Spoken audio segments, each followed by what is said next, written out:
ఇప్పుడు 2.5 సంవత్సరం 30 నెలలు అయింది. వాళ్ళు ఒక్క ప్రాజెక్ట్ నిర్మాణం స్టార్ట్ చేయలేదు, ఒక్క చిన్న పని చేయలేదు. ఇవాళ ఒక్క కట్టడం కట్టలేదు. ఇవాళ అంబేద్కర్ స్టాచ్యూ చూసినా కేసీఆర్ కనబడతాడు, లేకుంటే నీకు పోలీస్ కంట్రోల్ రూమ్ చూసినా కేసీఆరే, యాదగిరిగుట్ట పోయినా కేసీఆరే, కలెక్టరేట్ల కాంప్లెక్స్ చూసినా కేసీఆరే. నువ్వు ఎక్కడికి పోయినా కేసీఆర్ కనబడుతున్నాడు. రేవంత్ మార్క్ అనేది వస్తలేదు. ఆయన బాగా కష్టపడుతున్నాడు, 24 గంటలు కష్టపడుతున్నాడు ఏదైనా కట్టాలని, ఏది కట్టలేకపోతున్నాడు. వెల్కమ్ టు తెలంగాణ వెలుగు. ప్రస్తుతం మనతో పాటు దేవిప్రసాద్ గారు ఉన్నారు, మాజీ corporation chairman, BRS party senior నాయకులు, ఉద్యమకారులు కూడా. సో దేవిప్రసాద్ గారు, ఈరోజు కాళేశ్వరం మొత్తం కూలేశ్వరం అయిపోయింది, నయా పైసా కూడా పనికి రావట్లేదు, దాంట్లో ఒక చెంబుడు నీళ్ళు కూడా లేదు, చెంబుడు నీళ్ళు కూడా రావు. ఈరోజు పంప్ సెట్లు ఆన్ చేస్తే అనవసరంగా తల తోక తెలియని వాళ్ళు ఇద్దరు వచ్చి ఈరోజు ఛాలెంజ్లు విసురుతున్నారు అని చెప్పి రేవంత్ రెడ్డి గారు స్పష్టంగా విమర్శించడం అనేది జరుగుతుంది. సో ఏం సార్, అంటే మొత్తానికి అనవసరంగా 90,000 కోట్లు, అంటే మీ ప్రకారం 90,000 కోట్లు మట్టిలో కలిసినట్టేనా? 90,000 కోట్లు మట్టిలో కలిసి ఉంటే రంగనాయక సాగర్ ప్రాజెక్ట్ ఎట్లుంటుంది, మల్లన్న సాగర్ ప్రాజెక్ట్ ఎట్లుంటుంది, అనంత సాగర్ రిజర్వాయర్ ఎట్లుంటుంది, సుందిల్ ఎట్లుంటుంది, సరస్వతి బ్యారేజ్ ఎట్లుంటుంది, గ్రావిటీ కెనాల్ ఎట్లుంటాయి, పంప్ హౌజులు ఎట్లుంటాయి, ఇవన్నీ కూడా ఏంటంటే వాళ్ళు ఒక బురద జల్లడం, మీరు కడుక్కోండి అని చెప్పేటువంటి ప్రయత్నం తప్ప ఇలా 90,000 కోట్ల రూపాయల ఖర్చు అక్కడ చాలా స్పష్టంగా కనబడుతుంది. ఇప్పుడు కట్టమను, ఇప్పుడు మేము కట్టిన ప్రాజెక్టులన్నీ కూడా రేవంత్ రెడ్డి ఎక్కడైనా కడితే 90,000 కోట్లకే అవి అయిపోతే, నువ్వు కొడంగల్ నారాయణపేట ఇంత బుద్ధి చిన్న ప్రాజెక్టు 8,000 కోట్ల రూపాయలతో కడుతున్నావు రేవంత్ రెడ్డి. అంటే మీకు కనీస జ్ఞానం కూడా లేకుండా ఎస్ఎస్ఆర్ పెరగడం కానీ, సిమెంట్ రేట్లు పెరగడం కానీ, ల్యాండ్ ఎక్వేషన్ రేట్లు పెరగడం కానీ, లేకుంటే జలాశయాల సామర్థ్యం పెంపు విషయం కానీ, ఇవన్నీ కూడా తెలిసినప్పటికీ కూడా పదే బీఆర్ఎస్ మీద మీరు చేస్తున్నటువంటి విమర్శ గత 3 సంవత్సరాలుగా చేస్తున్నారు. ఘోష్ కమిషన్ దగ్గర ఇదే చేసిర్రు, ఎన్నికల ముందు ఇదే చేసిర్రు, రోజు అసెంబ్లీలో ఇదే చేస్తున్నారు, బయట ఇదే చేస్తున్నారు. ఏ ఒక్కటి కూడా నిరూపితం కాలేదు.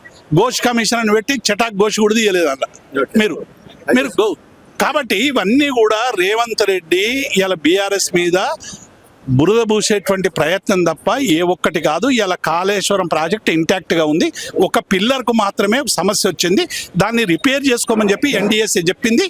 దాన్ని మీరు రిపేర్ చేసి రైతాంగానికి నీళ్ళు ఇవ్వాల్సిందిగా మేము డిమాండ్ చేస్తాం. సార్, ఇంకోటి నిన్న ఛాలెంజ్ విసరడం అనేది జరిగింది. కేసీఆర్ కావచ్చు, తర్వాత ఎవరికైనా సరే చైర్మన్ ఇస్తాం, మొత్తానికి పెద్దరికం ఇస్తాం, దమ్ము ఉంటే వచ్చి పని చేయండి అని చెప్పేసి ఒక మాట మాట్లాడడం అనేది జరిగింది సార్.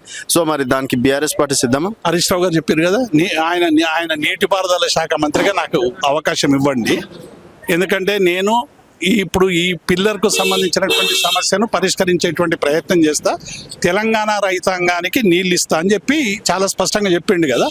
కాబట్టి ఇవాళ హరీష్ రావుకు ఆ బాధ్యత అప్పచెప్పండి.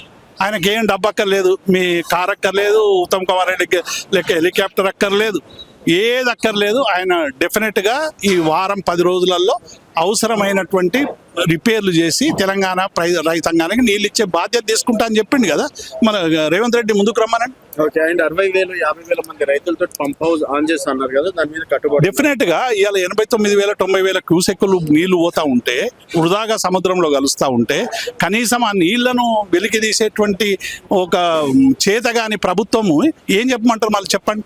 56,000 మంది కాదు, లక్షల మంది పోతారు ప్రాజెక్టుల దగ్గర. నీళ్ళు లేకుంటే ఏం చేస్తారు? నీళ్లు లేకుంటే, తాగునీళ్ళు లేకుంటే, సాగునీళ్ళు లేకుంటే ఏం చేస్తారు రైతాంగం? నీళ్లుంటే వ్యవసాయం చేసుకుంటారు, లేకుంటే రోడ్ల మీదకి వస్తారు, ప్రభుత్వం దగ్గరికి పోతారు. 2.5 సంవత్సరాలకు ఇప్పటి వరకు ఒక ప్రాజెక్టు కట్టకుండా కేవలం కాళేశ్వరాన్ని పూచిగా చూపించడానికి. ఇప్పుడు 2.5 సంవత్సరం 30 నెలలు అయింది, వాళ్ళు ఒక్క ప్రాజెక్ట్ నిర్మాణం స్టార్ట్ చేయలేదు, ఒక్క చిన్న పని చేయలేదు, ఇవాళ ఒక్క కట్టడం కట్టలేదు. ఇవాళ అంబేద్కర్ స్టాచ్యూ చూసినా కేసీఆర్ కనబడతాడు, లేకుంటే నీకు పోలీస్ కంట్రోల్ రూమ్ చూసినా కేసీఆరే, యాదగిరిగుట్ట పోయినా కేసీఆరే, కలెక్టరేట్ల కాంప్లెక్స్ చూసినా కేసీఆరే. నువ్వు ఎక్కడికి పోయినా కేసీఆర్ కనబడుతున్నాడు. రేవంత్ మార్క్ అనేది వస్తలేదు. ఆయన బాగా కష్టపడుతున్నాడు, 24 గంటలు కష్టపడుతున్నాడు ఏదైనా కట్టాలని, ఏది కట్టలేకపోతున్నాడు. వచ్చిన పైసలన్నీ కూడా మొత్తం దేశవ్యాప్తంగా ఏఐసిసి బలోపేతానికి పెడుతున్నాడు. పాపం ఆయన ఏం చేస్తాడు? కట్టడానికి వాళ్ళు కనికరిస్తలేనట్టున్నది. కాబట్టి ఇవాళ ప్రతి కట్టడము ఇవాళ కేసీఆర్ కట్టడం కనబడుతున్నది. కాబట్టి డెఫినెట్గా ఇవాళ కేసీఆర్ గారి ఆనవాళ్ళను తుడిచేస్తా అని చెప్పి ఒక దుర్మార్గమైనటువంటి ఎజెండాను పెట్టుకొని ఇవాళ బీఆర్ఎస్ పార్టీ మీద ముప్పేట దాడి చేయడానికి బీజేపీ సహకారంతో ప్రయత్నం చేస్తూ ఉన్నాడు. ఆ ప్రయత్నం కళ్ళగాక మానదని మేము హెచ్చరిస్తాం. సార్, మొత్తానికి అయితే రేవంత్ రెడ్డి గారు కష్టపడుతున్నారు 24 గంటలు అని చెప్పేసి మొదటిసారిగా ఒక బీఆర్ఎస్ పార్టీ నాయకుడిగా మీరు ఒప్పుకున్నారు సార్. ఆ విషయంలో సంతోష్ కాదు. 24 గంటలు కష్టపడడానికి కారణం ఏంటంటే కేసీఆర్ ఇన్ని కట్టిండు, వందలు కట్టిండు, తెలంగాణ ప్రజల గుండెల్లో నిలిచిపోయాడు. నేను ఒక్కరి గుండెలలో నిలిచిపోవాలని కలలుగా అంటున్నాడు, కష్టపడుతున్నాడు. కానీ అది ప్రజలకు సంబంధించిన కష్టమైతే బాగుండు. సూట్ కేసుల సంబంధం కదా, ఎట్లుంటది?